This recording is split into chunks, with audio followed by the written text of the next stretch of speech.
down, but there's two different things that I do know of. I actually touched a piece of material that was from the Roswell site.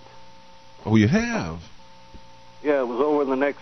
It was located in the next farm over that the U.S. government did not scan, and only 4 people know about it. But to kind of give you a little background on this material, I looked at the technical readout of it when they looked at it under a electron microscope, and the alloys that are in it mixed with a certain silicone, and the percentage is 14%. Our latest technology, which is in either Switzerland or Sweden, can only make it up to 4%. And this was 14%.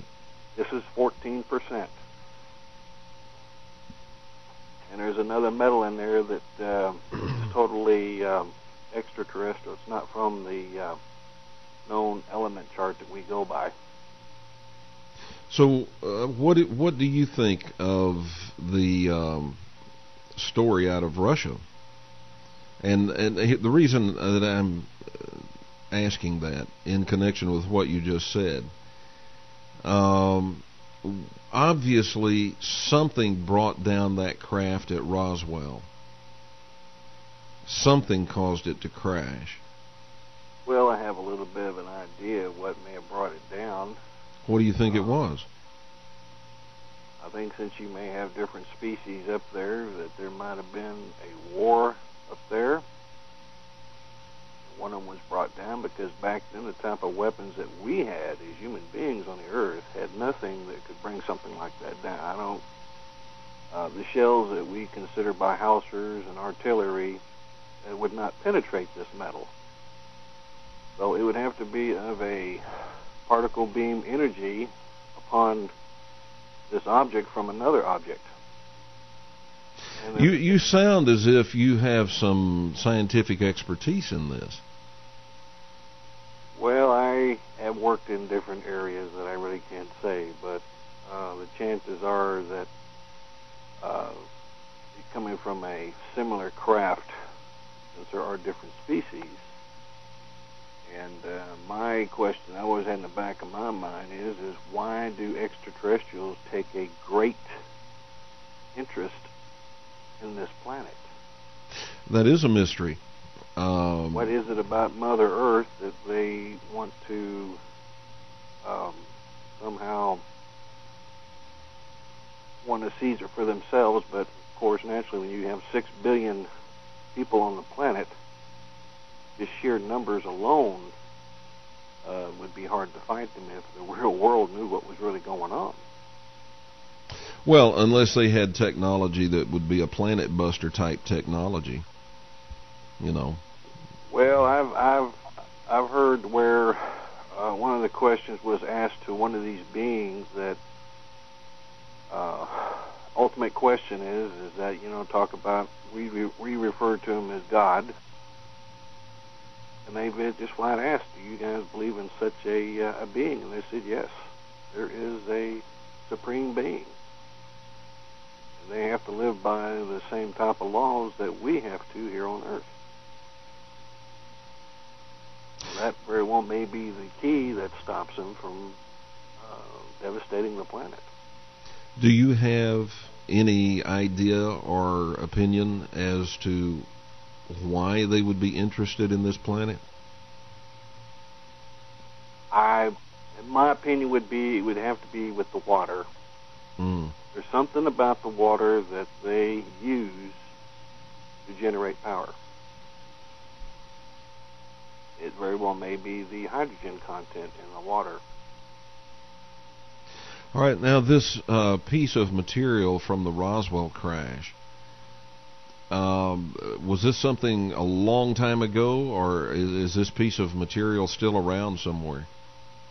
That piece of material is still around. It's been like 10 years since I saw this physical piece in my hand.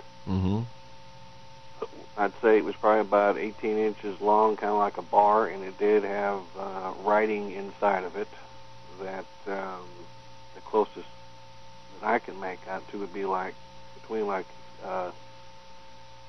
Samaritan writing in combination with hieroglyphic. Kind of like a combination of the two. Uh-huh. What color was it? It was kind of like an off gray. Was it a little I-beam configuration?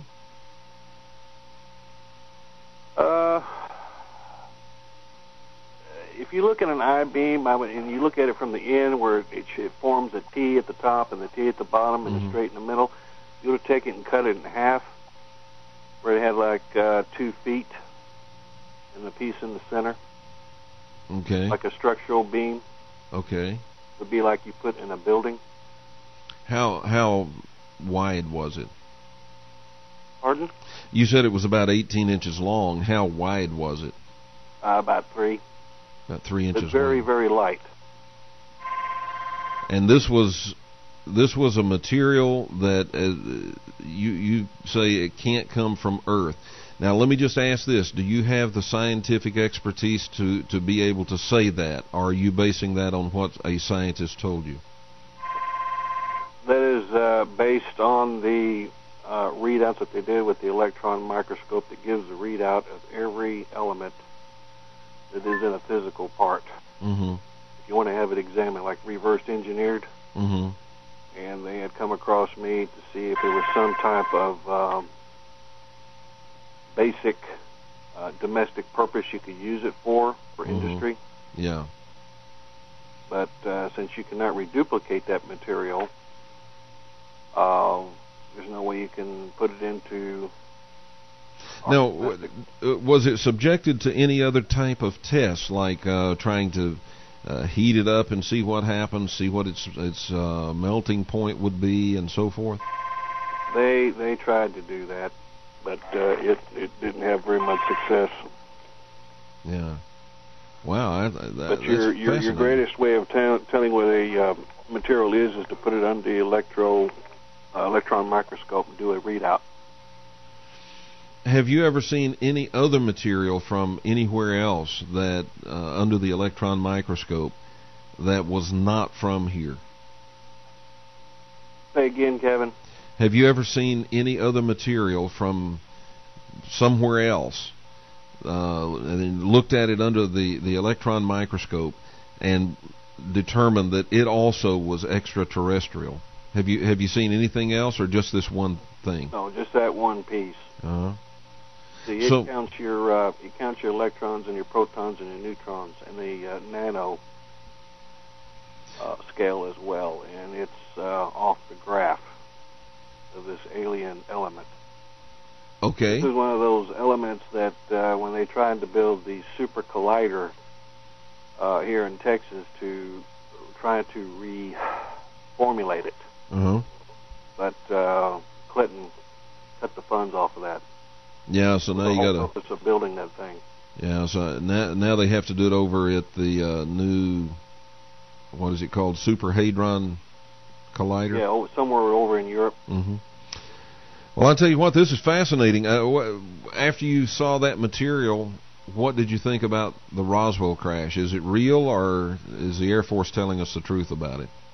Well, this is where I get a little extra information.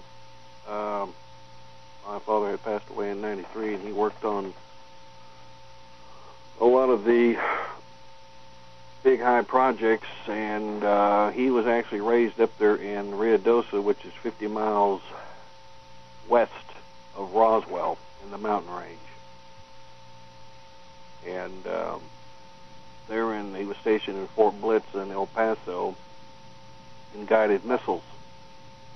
And when the first Minuteman missile was being developed and built in '61, when it was launched at Cape Canaveral, Florida, he got into high positions. And in '93, when he knew he was fixing to die, he just told me about the Roswell crash. And he says it wouldn't make any difference anymore because he was on his way out anyway. Mm-hmm. But there is a underground city, if you want to call it that, underneath White Sands, New Mexico, just west of Alamogordo, New Mexico. And this is where this craft is. as well as the alien bodies.